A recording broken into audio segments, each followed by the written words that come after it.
네, 우리 목사님하고는 제가 22년 전인가요? 네, 그때 중국에서 처음 뵀어요. 중국에 선교 갔을 때 처음 뵀었고, 네, 올해 봄에 또 오랜만에 이렇게 뵀었는데, 목사님이 참 이렇게 아름답게 사역을 하고 계셨고, 제가 오늘 보니까 라인 댄스 안 했으면 어떻게 했을 뻔했나.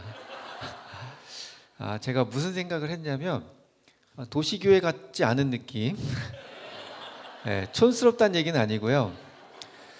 그리고 뭘 느꼈냐면 교회가 살아있구나. 왜냐하면 이 라인 댄스를 여러분이 시켜서 한 거 아니잖아요, 그죠? 본인들이 하고 싶어서 나온 거잖아요. 근데 여러분들은 원치 않았어도 본인들이 하고 싶어서 나오는. 여러분, 그건 뭔가 이 교회에서 내가 뭘 하고 싶다, 뭔가 능동적으로 뭘 하고 싶다는 얘기고요. 그건 교회가 살아있다는 증거입니다. 침체되어 있는 교회는요, 시켜도 안 합니다. 원치도 않는데 본인들이 나와서 이렇게 하는 건 살아있다는 증거인 거죠. 교회가 그래서 앞으로도 희망이 보이고 좋은 교회구나라는 생각을 합니다. 제가 그래도 꽤 많은 교회를 다니고 있어서 이렇게 보면 오는 느낌이 있거든요. 그리고 이렇게 앞에서 뭘 하는 것만 봐도 느껴지는 게 있는데, 이게 사람들이 원해서 하는 게 아니고 자기들이 자원해서 하는 거구나. 교회가 살아있네, 그런 생각을 하게 됐습니다. 우리 찬양팀도 너무 훌륭하시고요. 이렇게 좋은 찬양팀도 있고 아주 교회가 참 좋은 것 같아요. 제 소개 조금 더 하면요. 저는 생긴 건 좀 날라리 같고 머리도 길고요. 그래서 날라리 같지만 예수님도 머리 길지 않으셨습니까? 머리가 길다고 꼭 날라리는 아니고, 제가 머리 긴 것 때문에 에피소드가 많아요. 한 번은 이제 제가 버스 정류장에 서 있는데 뒤에서 어느 아저씨께서 저 아가씨 그러는 거예요. 그 버스 정류장에 그분하고 저밖에 없었어요. 저한테 자꾸 아가씨 부르는 거예요. 어떡하지? 나 아가씨 아닌데? 돌아보면 놀라실 텐데 어떡하지? 근데 계속 저 아가씨 그래서 제가 이렇게 돌아봤더니 아줌마네? 그랬던 적이 있습니다. 찜질방 가면 또 찜질방 올라가면 이제 같이 찜질하는 데가 있고, 또 샤워할 때는 남녀 여자 따로 가잖아요. 근데 이제 실수로 잘못 들어왔다고 생각하실까봐 일부러 고개를 이리저리 돌리면서 얼굴을 남자다, 나 남자다, 안심하셔도 된다라고 하면서 계속 얼굴을 두리번거리면서 이렇게 지나가야만 하고요. 그런 에피소드들이 참 많습니다. 재밌는 얘기 정말 많은데 시간상 조금 빨리빨리 할게요. 가을이어서 가을에 어울리는 곡을 준비했습니다. 특별히 오늘 안 믿는 분들도 오실 것 같고, 또 교회 처음 나오시는 분들도 계신다고 해서 제가 안 믿는 분들도 알만한 곡을 첫 곡으로 준비해 왔는데요. 이 곡의 원래 제목은 세레나데 투 스프링이에요. 그러니까 봄을 향한 세레나데. 그런데 우리나라에서는 이게 가사를 붙이면서 제목도 바꿨어요. 이 곡에 대한 얘기를 먼저 들려드리고 곡 제목을 말씀드릴게요. 원래는 아일랜드 가수가 불렀었는데 그렇게 유명했던 곡은 아니에요. 그런데 시크릿 갈든이라고 하는 듀오 연주자들이 연주하면서 이 곡이 세계적으로 히트가 됐죠. 당시 우리나라 성악가 중에 김동규 씨가 개인적인 어려움 때문에 1년 동안을 집 밖을 못 나가고 있었습니다. 그리고 집에 갇혀 있는 그때 그 당시 라디오 진행하셨던 김기덕이라는 분이 있어요. 2시에 데이트. 고개를 끄덕이시는 분은 연식이 나오는 거죠. 2시에 데이트 김기덕입니다 하면서 이제 진행하셨던 분이 그분한테 다시 재기해야 되지 않겠냐. 좋은 곡을 한번 골라봐라. 그래서 좋은 곡을 가지고 다시 한번 활동을 해봐라. 그래서 그 김동규 씨가 골랐던 곡이 바로 이 봄을 향한 세레나데고요. 그 곡에 작사가한테 부탁해서 가사를 만들고요. 제목을 붙였는데 그게 10월의 어느 멋진 날에입니다. 원곡은 봄을 향한 세레나데인데요. 전 세계에서 한국에서만 이 곡을 가을에 듣습니다. 안 믿는 분들도 좋아하실 것 같아서 가져왔는데, 곡의 내용처럼 정말 힘들고 어려웠던 사람이 집 밖을 나가지 못하고 그렇게 힘들고 어려웠던 사람이 다시 일어설 수 있도록 도와줬고, 또 같은 힘든 어려운 일들을 이겨낼 수 있도록 도와준 곡. 10월의 어느 멋진 날에 봄을 향한 세레나데 들려드릴게요.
네.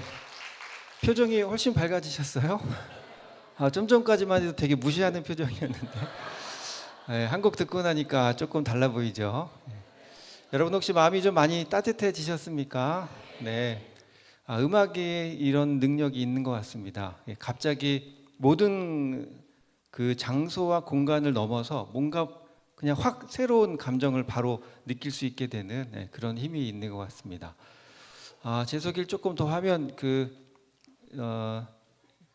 이제 여러분이 제 얼굴 이름은 잘 모르셨을 수 있어도 제 연주는 대부분 들어보셨을 겁니다. TV 보면 중간에 광고 나오잖아요. 그 광고에 나오는 색소폰 소리는 대부분 제가 녹음한 소리들입니다. 그래서 뭐 KT, 뭐 국민은행, 신한은행, 메리츠증권, 뭐 도박장에도 제 음악이 나온다고 하고요. 교회에서도 도박장에도 별곳에서도 다 제 음악이 나온다고 합니다. 그래서 어쨌든 이렇게 저렇게 들어보셨을 거고요. 그동안은 이제 그 세상에서도 음악을 하고 교회에서도 음악을 하면서 그 많은 곳들을 다녔습니다. 최근에는 전쟁, 재난, 분쟁 지역들 다니고요. 이후에 이제 잠시 후에 몇 곡 더 들려드리고 나서 그 얘기도 좀 나눌 텐데 또 한국의 어떤 대표 아티스트 자격으로 가서 그 나라의 국가 행사에 참여해서 연주를 하기도 하고요. 뭐 유엔에서도 공연하고 청와대에서도 공연을 하기도 했고요. 이렇게 곳곳을 다니면서 공연했었습니다. 그래서 어쨌든 제 얼굴 이름 모르셨을 수 있어도 연주 대부분 들어보셨을 거고요. 이 악기 소개 잠깐 할게요. 이 악기는 전 세계 하나밖에 없는 색소폰입니다. 그 스트라디바리우스라는 바이올린 혹시 들어보셨어요? 네, 뭐 200억, 300억에도 거래가 되는 악기인데 이탈리아 장인들이 만듭니다. 이탈리아 장인들이 참 잘 만들어요, 그죠? 명품백도 이탈리아에서 많이 만든다고 하더라고요. 차도 잘 만들고 뭐 하여튼 뭐 그런데요. 이 색소폰을 가장 잘 만드는 장인들이 이탈리아에 있는데 그분들이 세계 최고의 연주자를 뽑았어요. 그동안 주로 유럽, 미국 사람들이 뽑혔다가 150여 년 역사상 최초로 아시아인이 뽑혔는데요. 그 아시아인이 지금 본이 되는 교회에 와 있습니다. 네. 그래서 그분들이 제 유튜브 채널도 있고요. 그 제 외국에 있는 음원 사이트들에서 제 음색을 2년 동안을 연구하셨어요. 그래서 제가 내는 음색을 연구하고 제가 추구하는 음악에 맞게 악기를 만들어 주겠다고 해서 2년 동안 연구하고 개발해서 만든 악기가 이 악기입니다. 여기는 동이고요. 여기는 순은입니다. 여기는 여러분이 좋아하시는 24K 골드 플레이트로 되어 있습니다. 옆에 제 이름 사인이 이렇게 음각으로 새겨져 있고요. 저도 베드로처럼 은과 금은 내게 없으나 일어나 걸으라 이렇게 하고 싶은데 있어요. 아유, 금은덩이 다 있네요. 그래서 감사하게 주신 악기 쓰고 있고요. 그래서 그분들이 마지막 작업하기 위해서 이탈리아로 올 수 있겠냐고 그래서 제가 들어갔고 제 손가락 모양과 크기에 맞춰서 100% 핸드메이드 수제로 제작된 전 세계 하나밖에 없는 색소폰입니다.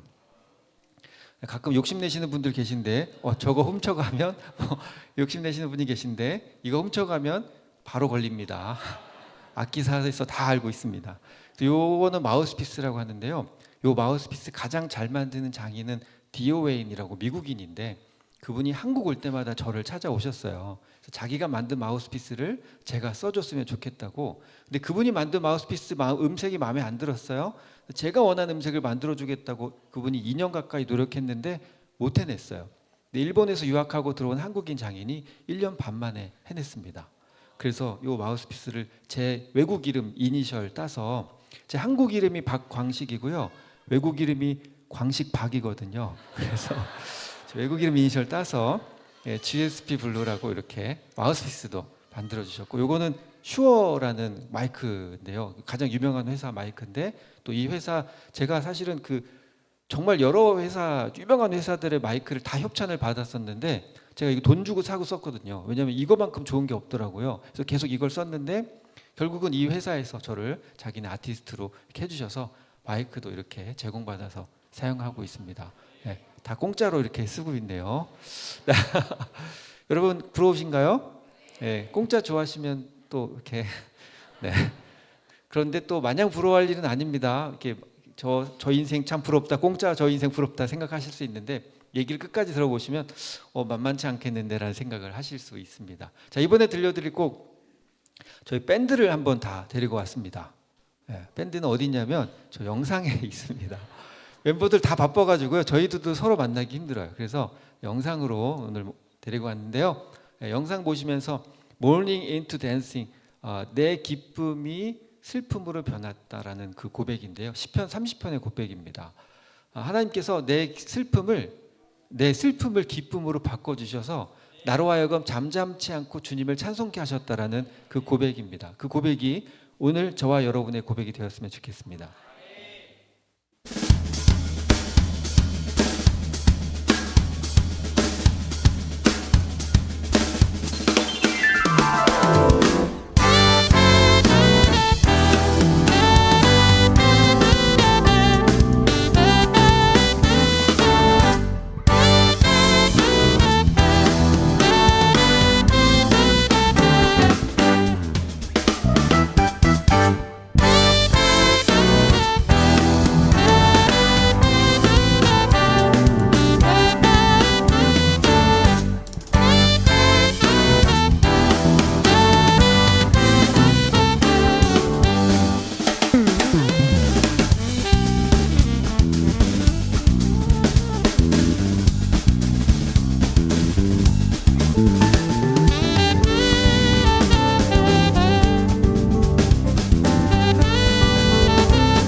저는 원래 안티 기독교인이었어요. 기독교인을 정말 싫어했습니다. 혹시 여기 안티 기독교인 계십니까? 나는 기독교인이 정말 싫어요 이러시는 분. 있을 수도 있어요. 있을 수 있는데 있어도 손을 잘 못 들겠죠. 네.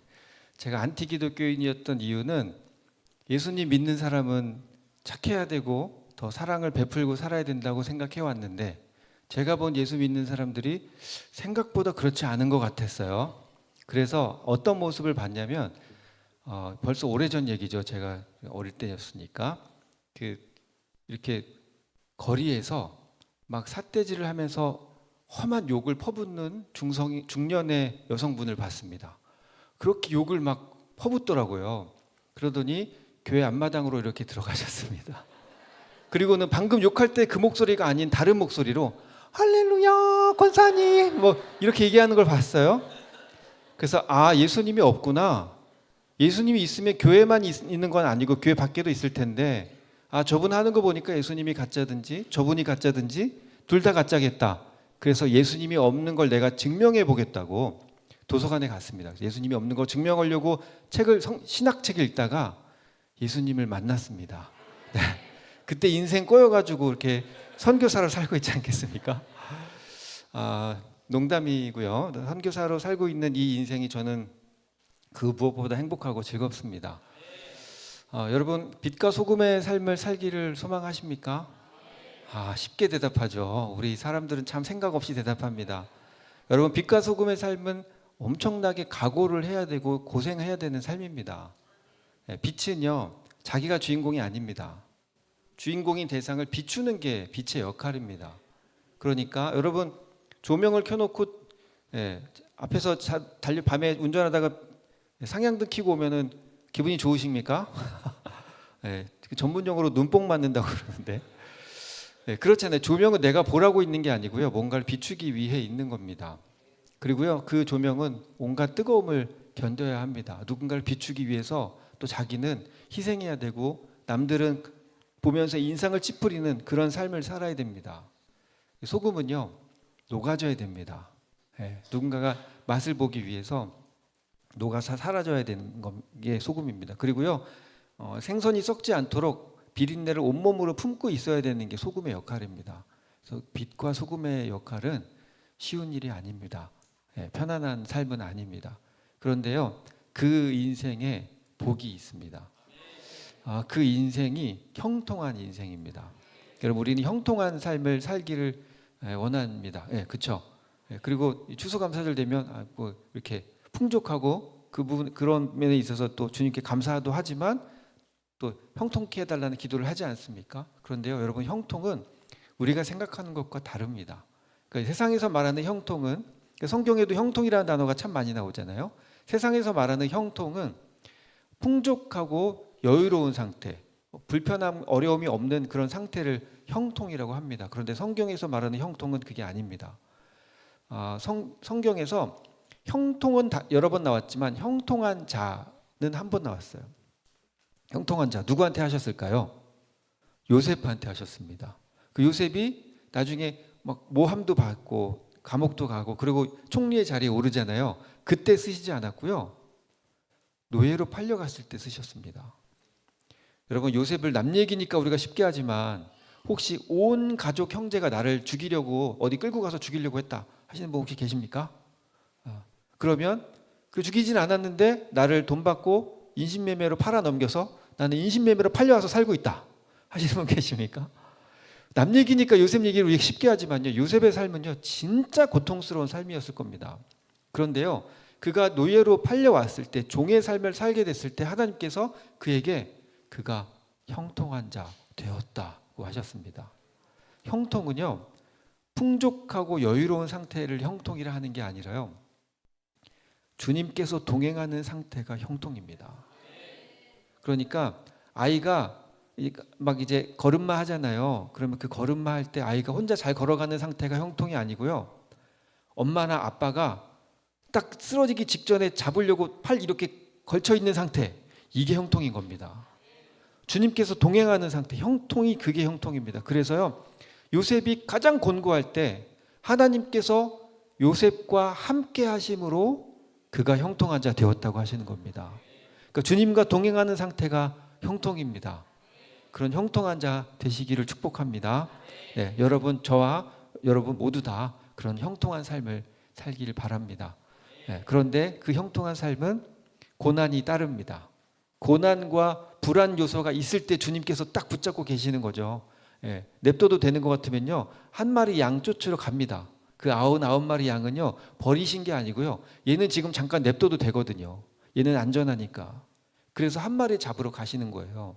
그런 냅둬도 되는 그 삶이 어쩌면 형통일 수 있지만, 주님께서 쫓아오는 그 삶, 한 마리 떨어져 있는 그 양의 삶도 주님께서 오시기만 하면 그게 바로 형통입니다. 그 형통한 삶을 사시는 저와 여러분 되셨으면 좋겠습니다. 제 삶의 이야기는 조금 이따 나누고요. 찬양 한 곡 더 할 텐데, 그렇게 형통한 삶을 살았던 사람의 이야기입니다. 스패포드라는 잘 나가던 변호사가 있었습니다. 과거에 전도왕 무디와 동역자였고요. 그가 현대판 욥이라고 불릴 만큼 정말 많은 시련을 견뎠던 사람입니다. 대저택을 짓는데 그만 아들이 죽게 됩니다. 집이 완성됐는데 시카고 대화재로 인해서 그의 집과 재산이 모두 다 불타게 됩니다. 아내와 네 딸을 위로하려고 배에 태워서 프랑스로 여행을 보냈는데 그 배가 또 영국 배와 충돌해서 네 딸 모두 다 죽고 그 아내만 구조돼서 살아남습니다. 혼자 살아남았다는 그 아내의 전보를 받아들고 스패포드가 아내를 만나기 위해 배를 타고 갑니다. 그리고 자신의 네 딸이 빠져 죽었던 그 현장을 지날 때 그가 하나님께 원망하며 울부짖었습니다. 아버지, 왜 나에게 이런 고통을 주십니까? 그렇게 무릎 꿇고 기도하는데 이전에 한 번도 경험하지 못했던 큰 평안을 경험합니다. 그리고 그가 쓴 시가 이 찬송의 가사가 되었습니다. 내 평생에 가는 길 순탄하여 늘 잔잔한 강 같든지 큰 풍파로 무섭고 어렵든지 나의 영혼은 늘 편하다. 내 영혼 평안해. 모든 것을 다 잃었던 그가 어떻게 평안하다고 고백할 수 있겠습니까? 참 평안은 예수 그리스도께만 있습니다. 그분과 함께할 때 그 평안 누릴 수 있습니다. 이 시간에 이 찬양할 때 그 당시 스패포드에게 임했던 그 하나님의 참 평안이 저와 여러분에게 동일하게 임하시길 원합니다.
제가 안티였다가 예수님을 만나고 나서 제일 처음 결정했던 건 말씀대로 살자였어요. 왜냐하면 말씀대로 살지 않는 기독교인들이 너무 싫었었으니까.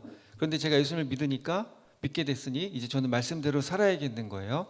그런데 아멘 하면 안 될 말씀에 아멘을 해버렸는데 그게 뭐냐면 부자 청년에게 하셨던 말씀입니다. 재산을 팔아서 가난한 자들에게 나누어 주어라. 제가 아멘을 해버렸습니다. 제 성향이 거짓말을 잘 못해요. 듣기 좋은 거짓말 있잖아요. 그런 것도 잘 못해요. 안 나와요. 예. 아름다우십니다. 이런 거짓말을 할 수가 없어요. 그래서 그런 가식적인 거짓말도 잘 안 나오거든요. 그런 성향인데 제가 약속을 했으니 어떻게 합니까? 저는 지켜야겠는 거예요. 다행히 그때가 고등학교 1학년 때였어요. 재산이 없어요. 그러니까 쉽게 약속할 수 있었어요. 그런데 어쨌든 저는 그 약속을 했으니 지켜야 되지 않겠습니까? 집이 그 당시 되게 가난했어요. 사실 저희 집안이 좀 대대로 머리도 좋고 좀 대대로 잘 나가는 집안인데 뭐 아버지도 그렇고 뭐 할아버지도 그렇고 저희 형도 그렇고 막 그런 사람들 있잖아요. 육군사관학교 전체 수석, 막 서울대 수석 막 이런 사람들.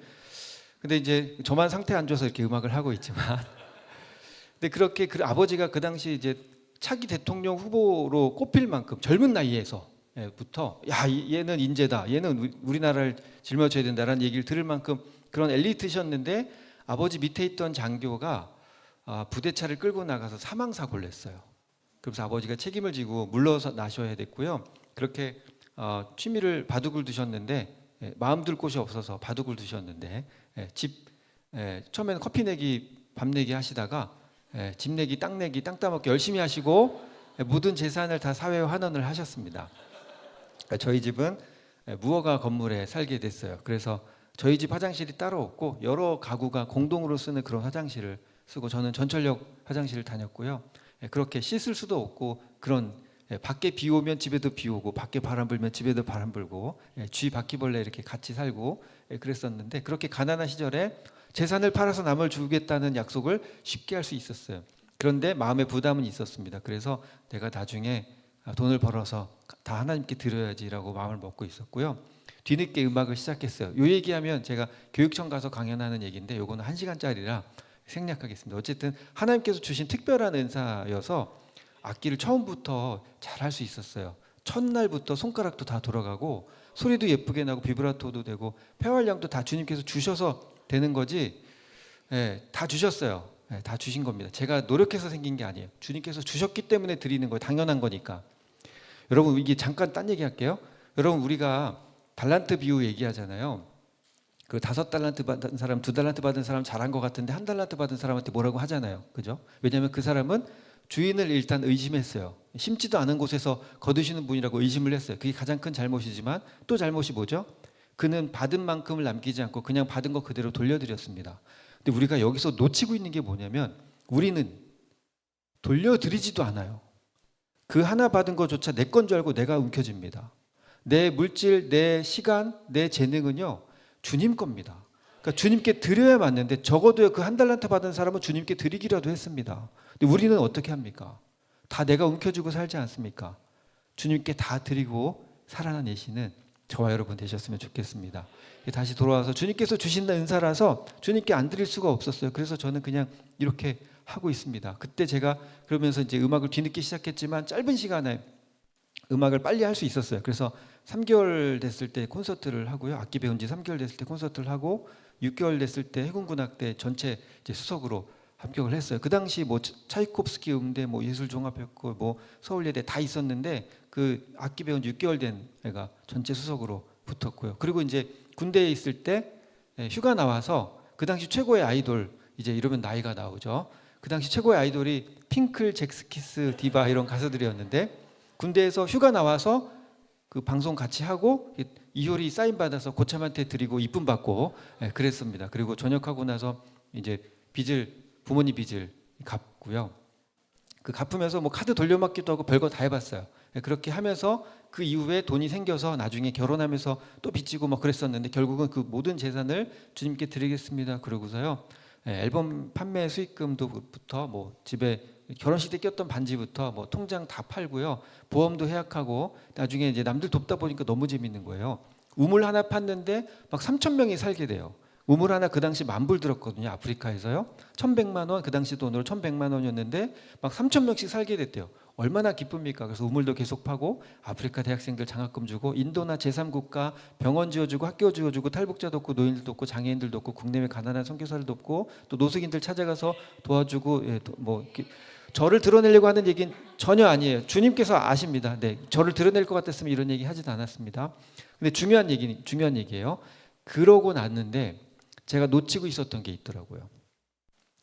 그 부자 청년에게 하셨던 말씀 중에 그 뒤에 뭐라고 하셨냐면 가난한 자들이 재산을 팔아서 나누어 줘. 그러면 시간적으로 시간적으로 그렇습니다. 그러면 하늘의 보화가 너에게 있을 거야. 그런 다음 나를 따라와. 그러니까 시간상으로요. 제가 모든 성경 번역본을 다 찾아봤어요. 시간상으로 재산을 팔아서 남을 주면 하늘의 보화가 내 삶에 임한다는 거예요. 그런 다음 주님을 따라오라는 거죠. 그러니까 내가 죽어서 천국 가서 받는 상급 이런 개념이 아니었다는 거예요. 그러면 하늘의 보화는 우리는 또 보화 그러면 물질만을 생각하는 것 같은데 그건 물질만을 말하는 건 아닌 것 같아요. 제가 그렇게 남들 돕다 보니까 너무 재밌어서 막 카드 돌려받기도 하고 빚내고 막 대출도 받고 그래 봤거든요. 그때 카드사한테 전화를 얼마나 받았는지 몰라요. 계속 전화 오더라고요. 고객님 언제까지 입금 가능하시냐고, 통장에 잔고가 언제 들어오냐고 막 계속 그런 전화 왔는데 하늘의 보화가 저의 삶에 있었으면 제가 그런 전화 받을 리가 없겠죠. 그런데 하늘의 보화는 단지 물질만을 말하는 게 아니었습니다. 놀라운 건요. 그렇게 빚독촉 쪼들리고 있음에도 불구하고 이 땅을 사는데 천국을 사는 그 기쁨이 저희 가족 가운데 있더라고요. 그래서 그 일들을 멈추지 않고 지금도 하고 있습니다. 남들 돕는다고 다 빚도 져봤고요. 카드 돌려막기도 해봤고 별거 없어요. 카드 돌려막기 별거 없습니다. 해보신 분 계세요? 카드 돈 다 모아가지고 저기 갚고 여기서 빼서 그 다음 달 저기 갚고 그 다음 달 저기서 빼서 여기 갚고 이렇게 하다 보면 돈 많이 썼다고 한도가 올라가요. 그럼 더 많이 빚지고 더 많이 땡겨 쓰고 더 많이 빚지고 막 이자가 막 30% 40% 50% 계속 올라가거든요. 그럴 때 빚이 이만큼 늘어났을 때 주님 오시면 안 갚아도 되고 할렐루야. 주님이 아직 안 오셔서 다 갚았고 지금 또 얼마든지 남을 위해서 빚질 용의는 있습니다. 그렇게 사는 거죠. 뭐 인생 영원합니까? 잠깐 살다 가는 인생인데 주님께 드리고 가는 거죠. 놀라운 건 저뿐 아니라 제 아내와 저희 아이들까지 이 땅을 사는데 천국을 사는 그 기쁨이 있다는 거죠. 저희 아이들이요. 최근까지 중국제 핸드폰 썼는데요. 이게 QR 코드가 안 찍혀요. 그래서 아이들이 학교에서 그 시험 그 뭐라 그러죠? 그 있어요. 하여튼 근데 그거 QR 코드 찍고 해야 되는데 그거 안 찍혀가지고 저희 애들만 따로 했었습니다. 그런데도 한 번도 핸드폰 사달라고 안 했었고요. 최근에 제가 핸드폰 바꾸면서 물려줬는데 그 당시만 해도 그 중국제 핸드폰을 몇 년을 쓰면서 물론 사달라고는 안 했지만 핸드폰 뒤에다가 사과 그림을 그려놓고 다니긴 했어요. 그렇지만 한 번도 사달라고 한 적이 없고요. 또 저희 아이들 제가 여름이나 겨울에 이렇게 수련회 같은 데 많이 다니거든요. 그리고 이렇게 그런 강의하러 많이 다니고 캠프 다니고 그러면 단체 티셔츠를 줘요. 그 등에 막 우리의 약함 주님의 능력 막 써 있습니다. 저희 아이들 그거 입고 돌아다닙니다. 예수의 심장으로 막 이렇게 써 있어요. 그거 입고 돌아다닙니다. 축구할 때도 막 예수의 심장 막 써 있고 막 그런 거 입고 다니는데 부끄러워하지 않습니다. 편하다 그럽니다. 오히려 그게 편하다 그러고요. 그렇게 살아가는 삶에 그 가족 안에 하나님께서 이 땅을 사는데 천국을 사는 그 기쁨을 주신다는 거 저는 믿습니다. 그렇게 살아가시는 저와 여러분 되셨으면 좋겠습니다. 제가 최근에는 우크라이나 난민들을 돕는 일들을 계속했어요. 지금 최근 몇 달을 못 갔는데요. 전쟁이 안 나길 바랬지만 여러분 기억하세요? 전쟁 나면 3일이면 끝난다. 일주일이면 끝난다 그랬었어요. 지금 3년 되어 갑니다. 아직도 전쟁 안 끝났어요. 안타까운 건요. 그 우크라이나 난민들이 다 65세 미만의 남자들은 다 전쟁터가 있거든요. 그러니까 이 엄마들이 아이들 다 케어하는데 케어가 안 되죠. 돈을 벌 수 있겠습니까? 뭘 할 수 있겠습니까? 그러니까 난민 캠프에서 있으면서 그냥 주는 음식 먹고 아이들은 그냥 핸드폰만 보고 있습니다. 지난 3년 동안 아무런 교육을 받지 못했고요. 교육이 다 무너졌습니다. 제가 자주 가는 그 우크라이나 난민들 아이들이 한 500명 정도 있는 그 고아원을 계속 방문했는데 그 아이들 중에 지난 3년 동안 단 한 명도 입양된 아이가 없습니다. 난민 중인 아이를 우크라이나 사람들이 난민 중이면서 자기가 난민으로 살면서 누굴 더 입양해서 키우겠습니까?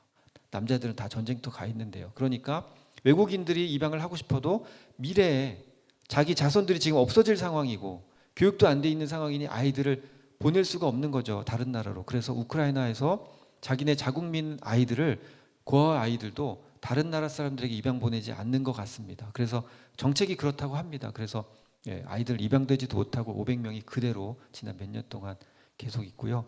그 난민들 만나서 공연해 주는데 여러분 그런 곳에 가서 공연해 주면 나는 사랑을 주러 갔지만 정작 사랑을 받는 건 저입니다.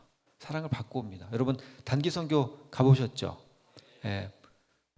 복 주러 가고 축복하러 가지만 내가 받고 오잖아요. 사랑 주러 가지만 사랑 받고 오잖아요.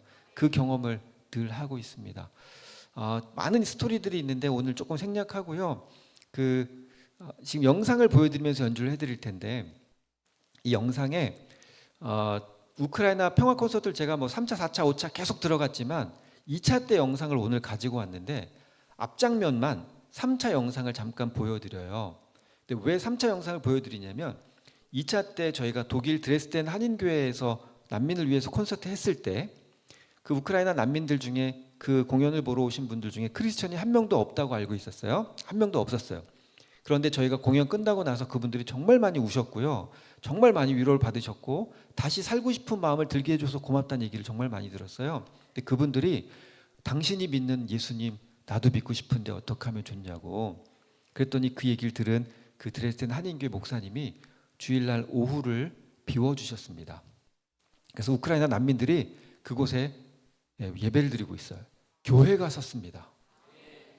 그래서 2차 때 영상은 그들에게 가서 저희가 연주하는 영상들이 좀 담겨 있고요. 앞장면만 2차 때 은혜 받으시고 감동 받으신 분들이 교회를 이루고 있는 모습이 앞장면에 잠깐 나옵니다.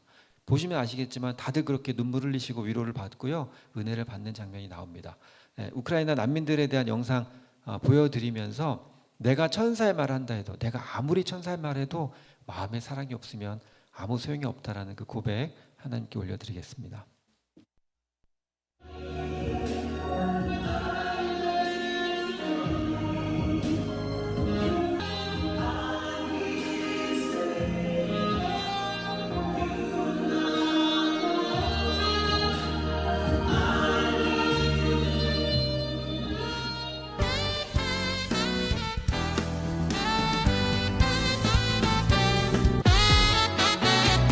많은 그리스도인들이 여러분을 위해 기도하고 있습니다. Особливо багато християн моляться за вас. 여러분을 위한 물질적인 지원도 멈추지 않을 거고요. 여러분들의 아픈 마음을 위로하는 이 일들도 멈추지 않을 겁니다. 전쟁이 끝나도 여러분에게 찾아가서 어디든 가서 공연하겠습니다. 여러분의 본국에 가서 다시 만났으면 좋겠습니다.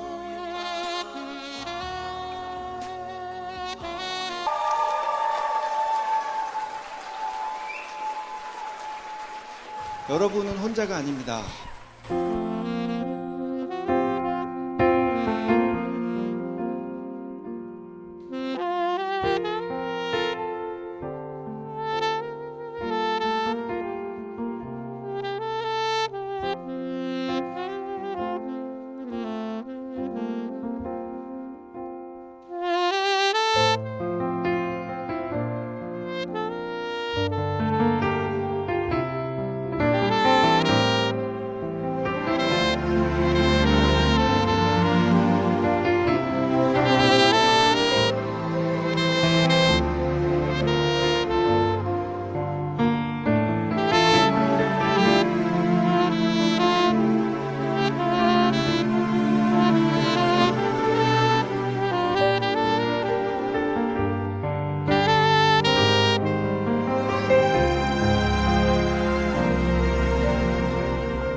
감동받았어요.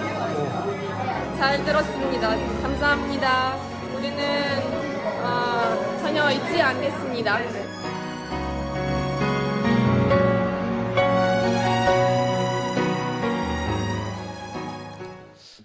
제가 아들이 셋 있어요. 네, 이번 생은 망한 것 같아요. 농담이고요. 아들이 셋 있는데, 뭐 응급실 참 많이 다녔죠. 뭐 팔 부러져, 다리 부러져, 막 혀 찢어져, 막 무슨 파이프가 얼굴 뚫고 들어오기도 하고 별일이 다 있었어요. 저는 그 세 아이를 좀 똑같이 사랑합니다. 똑같이 사랑하는데 한 번은 저희 셋째가 엄청 아팠던 적이 있어요. 열이 막 펄펄 끓고요. 그렇게 에너지가 넘치는 아이여서 어린이집에서도 전설로 불리는 아이였는데 그 아이가 그냥 죽은 듯이 누워만 있는 거죠. 근데 제가 세 아이를 똑같이 사랑하는데 한 아이가 아프니까요. 제 온 마음이, 온 신경이 그 아이에게 향해 있더라고요. 그렇다고 그 아이를 더 사랑하는 건 아니지만 제 마음은 계속 거기에 가 있더라고요.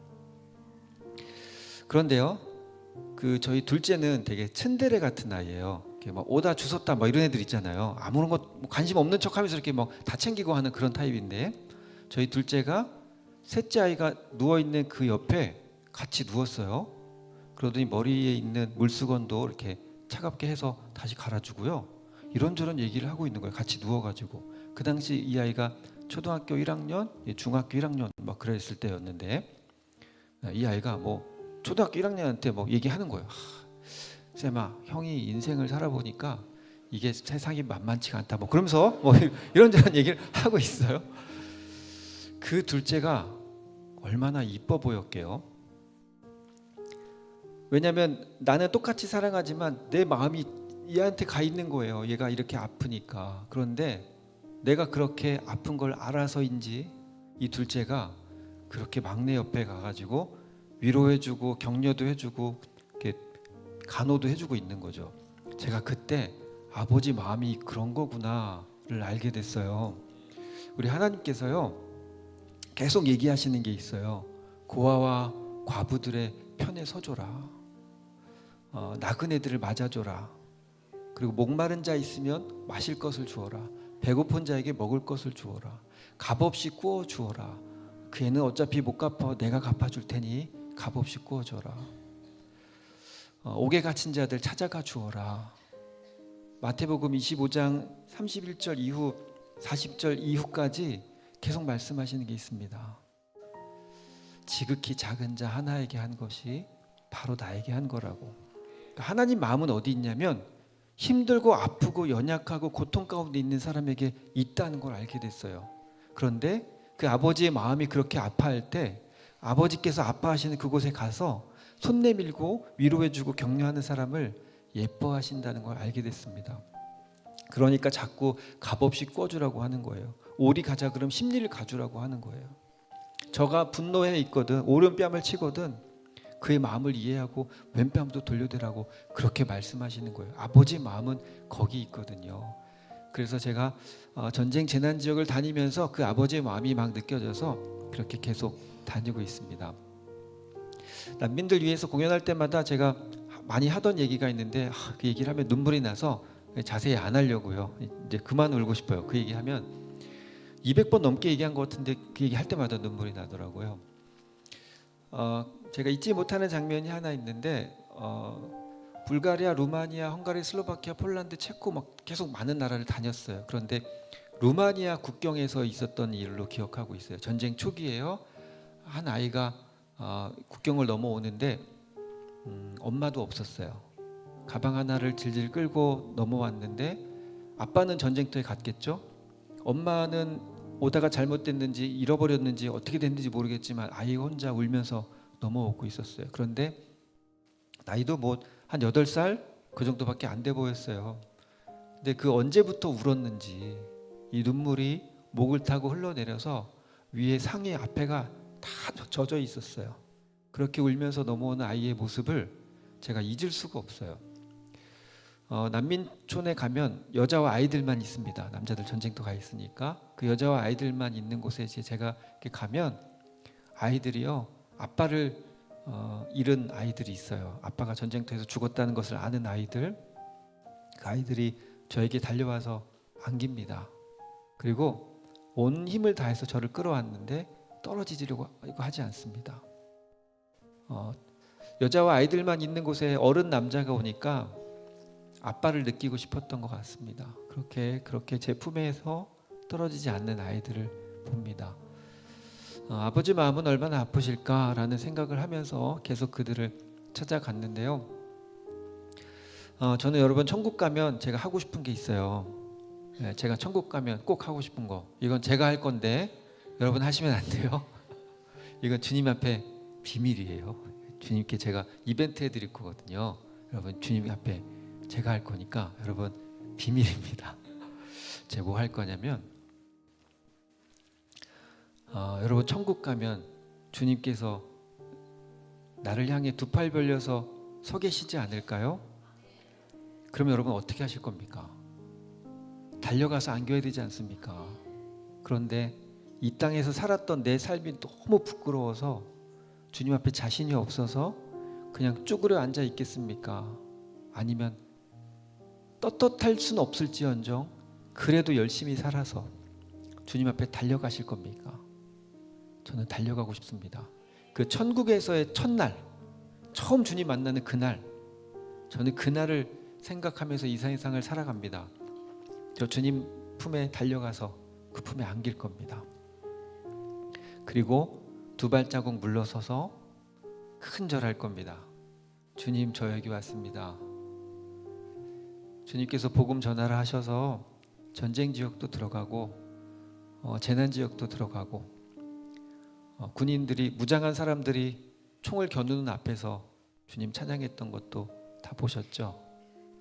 제가 감옥에 갇혀서 사방에 피가 마르지 않은 그 감옥에 갇혀 있을 때 전기 고문 의자도 보고 제가 좀 당황했었지만 그때도 제가 두려워하지 않았던 거 주님 보셨죠. 그렇게 주님과 이야기 나누면서 주님, 저 자격은 없지만 그래도 아시죠? 저 이만하면 열심히 살았습니다. 주님 절 받으십시오. 그리고 큰 절할 겁니다. 그럼 주님께서 저를 위해 준비하신 면류관이 있을 거예요. 저는 그걸 주님께 씌워드릴 겁니다.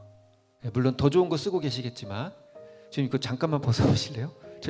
저 이거 소원인 거 아시잖아요. 주님 이거 잠깐만 빼보세요. 그리고 제 거 한번 씌워드리는 거. 마지막 영광도 그렇게 주님 앞에 올려드리는 거, 저 그거 하고 싶습니다. 제가 농담 삼아서 저 혼자 할 거라고 얘기했지만 여러분 그 정도 소망 가지고 같이 살아가시면 어떻겠습니까? 저는 그러면 될 거라 생각합니다. 이 인생 영원하지 않지 않습니까? 기껏 살아봤자 100년밖에 안 되는데요. 여러분 영원히 살 천국에 비하면 이 100년은요 수학적으로 영원 대 100년은 수학적으로 0.00001이 아니라 0이라고 정의합니다. 인생이 만약에 100만 년이면요 아무리 길어봤자 영원에 비하면 0입니다. 이 짧은 인생 살면서 뭐 나 혼자 잘 먹고 잘 살겠다고 그렇게 아둥바둥 살아가겠습니까? 주님 앞에 모든 영광 올려드리고 가시죠. 그렇게 살기로 결단하시는 저와 여러분 되셨으면 좋겠습니다. 해외 파병 갔다가 살아 돌아온 군인들의 영상을 제가 좀 가지고 왔는데요. 이 영상 보시면서 우크라이나, 러시아 그 군인들이 가족에게 돌아가기를 바라는 마음도 있고요. 한편으로는 뭐 이 군인들의 아버지나 아내 또는 그 아이들이 나오는데 주로 아이들이 나와요. 이 아이들이 아빠 품에 안겨서 우는 모습들이 나오는데 저는 그걸 천국에서의 첫날을 자꾸 상상하게 됩니다. 아빠 없이 힘들게 살아왔던 내 모습도 그려질 테고 그리고 그 힘들고 어려운 일들을 견뎌내고 나와 가족을 살리기 위해 좋아서 전쟁터 가신 게 아니라 힘들고 그 어려운 십자가를 지셨던 그 주님, 나 같은 인간 살리겠다고 그 매를 맞고 모진 그 모멸감을 견뎌가면서 십자가에서 다 쏟으셨던 그 주님 생각하시면서 이 영상 보시면 여러분에게도 아마 큰 은혜가 있으리라 생각합니다. 제가 난민들에게 빼놓지 않고 했던 이야기입니다. 아까 영상에도 보셨지만 여러분 여러분은 혼자가 아닙니다. You are not alone. 당신은 혼자가 아닙니다. 연주 들려드릴 때 영상 보시겠습니다.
이제 노토반도 영상 보시고요. 노토반도에 관련된 이야기 잠깐 하고 마지막 곡 하도록 하겠습니다. 노토반도가 어디냐면 우리나라에서 정동쪽을 바라보면 이렇게 울릉도 독도를 지나서 닿는 일본 땅입니다. 그러니까 일본으로 말하자면 그 남쪽 바다가 아니고 서쪽 북쪽 바다인 거죠. 그러니까 우리나라 동해를 끼고 있는 곳입니다. 서울시 면적의 한 4배 정도 크기 되고요. 그 4배 정도 크기만한 곳이 지난 1월 1일 날 지진으로 아예 주저앉았습니다. 그런데 그 당시 이제 지금 너무 놀랍게도 일본에 이시바라는 기독교인 총리가 당선이 됐어요. 너무 놀라운 일인데요. 일본에서 있을 수 없는 일이 일어났습니다. 그런데 그 전까지만 해도 기시다 총리가 집권하고 있을 때 지지율이 워낙 안 좋았고 국민들이 별로 안 좋아해 있어서 그 사람이 이제 그런 지진이 나거나 나라에 어떤 재해가 일어나면 그걸 숨겼어요. 그래서 방송에 잘 내보내지 않았습니다. 그래서 그 현장에서 피해 본 사람들은 왜 맨날 그 영상을 찍어서 방송국에 보냈는데도 왜 방송을 안 해주고 왜 뉴스에 나오지 않을까를 궁금해하다가 결국은 그렇다라는 이야기들을 일본 사람들이 하시더라고요. 어쨌든 중요한 건 아닌데 그래서 많이 알려지지 않았습니다. 근데 그곳에 있는 지진 피해자들을 찾아가서 만나기 시작했고요. 또 거기도 아름다운 사연들이 정말 많이 있는데 저희가 지난 14년 동안 일본 동북 지역에 대지진이 있었을 때, 쓰나미 있었을 때 그 이후로 지금 14년째 그곳에 계속 찾아가서 도와주고 공연해주고 있거든요. 많게는 한 달에 3번을 들어갔어요. 일본을요. 그래서 그곳에 가서 뭐 대부분 자비량이죠. 가서 도와주고 그들 먹는 거 같이 먹고 같이 자고 그리고 공연해주고 그런 일들을 해왔는데 5년 정도 지나면서부터는 그곳을 돕는 손길들이 다 끊겼고요. 단체들도 다 떠났는데 아직까지 14년째 유일하게 남아있는 팀이 저희 팀입니다. 그곳 사람들이 그 얘기를 하더라고요. 모두가 다 떠났지만 일본인도 아닌 한국인인 당신이 이곳에 계속 저희를 찾아줘서 너무 고맙다고 그 얘기들을 참 많이 합니다. 제가 늘 빼먹지 않고 하는 얘기가 있는데요. 제가 여러분 사랑해서 오는 게 아닙니다. 저는 이웃도 사랑하지 못하는 사람입니다. 근데 어떻게 제가 여러분을 사랑하겠습니까? 제가 여러분을 사랑해서 온 게 아니라 제가 믿는 하나님께서 여러분을 사랑하셔서 그래서 제가 여기 오는 겁니다 라고 얘기를 하고요. 그렇게 그때라도 주님을 이렇게 전하는 일을 하고 있습니다. 그래서 정말 많은 사람들이 돌아오기도 했고요. 저희가 젊은이들 정말 예수님 전하기 쉽지 않은데 젊은이들도 많은 사람들이 예수님을 믿고 제자로 저희가 이렇게 양육하기도 하고 그렇게 하고 있습니다. 노토반도 여러분 지진 났을 때 영상을 좀 보실 텐데 여러분 장면을 한번 상상해 보세요. 지진 때 가족을 잃은 사람들이 그 집도 잃고 가족도 잃고 가설주택에 들어가서 살거든요. 나라에서 만들어준 임시주택에 들어가서 사는데 그곳에 있는 사람들이 다 가족과 집을 잃은 사람들이에요. 그런 사람들끼리 모아놨으니 얼마나 더 우울증이 심하겠습니까? 나는 괜찮은데 옆에서 갑자기 막 울기 시작하면 또 눈물이 나고요. 그분들의 사연을 들으면 정말 가슴이 아픕니다. 한 번은 그 아내를 잃은 그 할아버지가 고개만 푹 숙이고 살아간대요. 저러다가 무슨 일 날 것 같아서 안 되겠다고 그래서 와달라 그래서 저희가 가서 공연을 해줬던 적이 있어요. 여러분 지진 나는 장면을 한번 상상해 보세요. 지진이 막 났어요. 일본 그 노토반도 쪽은 일본은 대부분 2층 집입니다. 대부분이 2층입니다. 그런데 이 영상 보시면 1층 집 같은 것들이 꽤 많이 보이는데 그게 다 2층짜리가 무너지고 이렇게 지붕이 남아서 1층처럼 보이는 거고 대부분 2층이에요. 그 장면을 한번 상상해 보세요. 집이 막 흔들리고 이것저것 넘어지기 시작했어요. 그리고 정신 차려 보니 나도 다쳤고 아이가 보이지 않아요. 엄마가 보이지 않아요. 그래서 엄마 어디 있어요? 아이야 어디 있니? 근데 저기 어디선가 나 여기 깔려 있는데 나 너무 아프다고 꺼내달라고 하는 소리가 들립니다.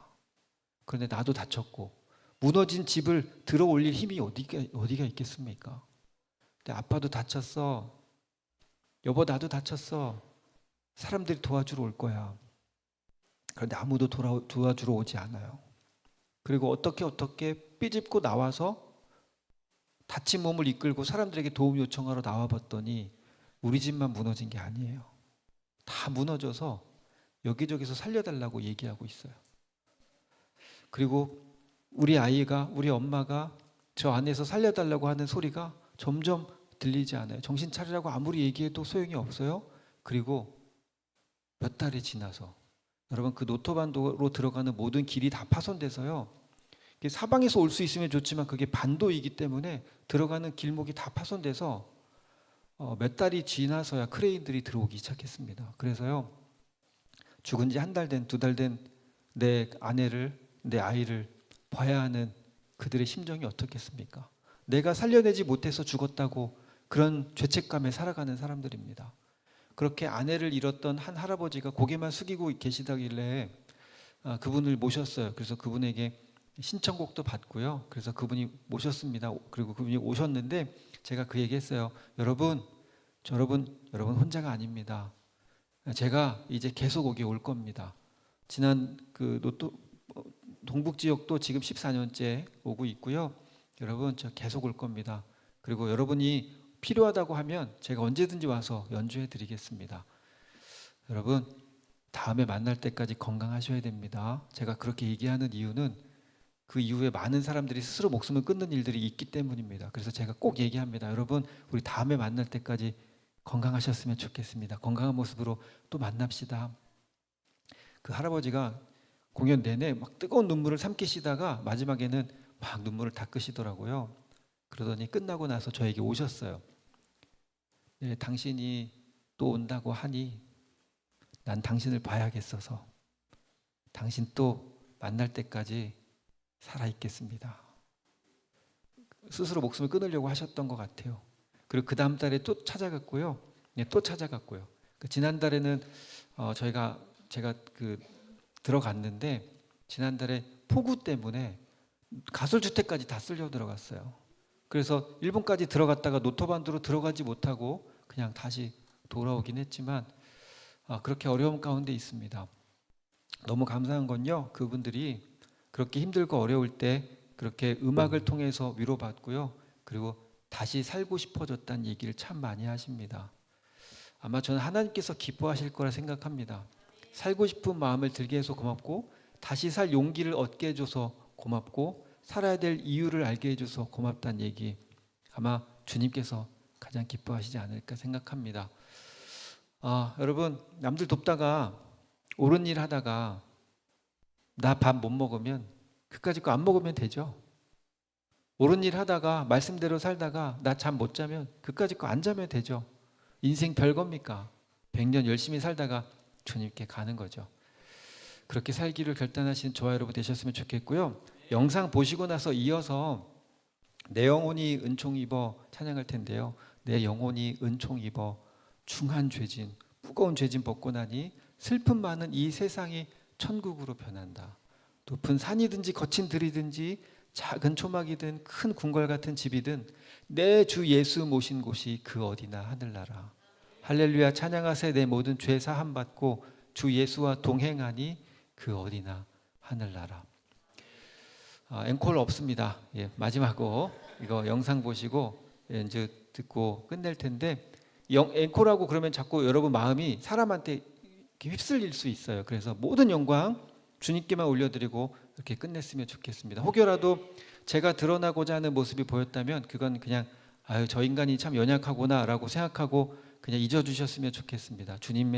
주님께만 모든 영광 올려드리고 마치고 싶은데요. 노토반도 영상 보시고 마지막 찬양 올려드리고 마치겠습니다.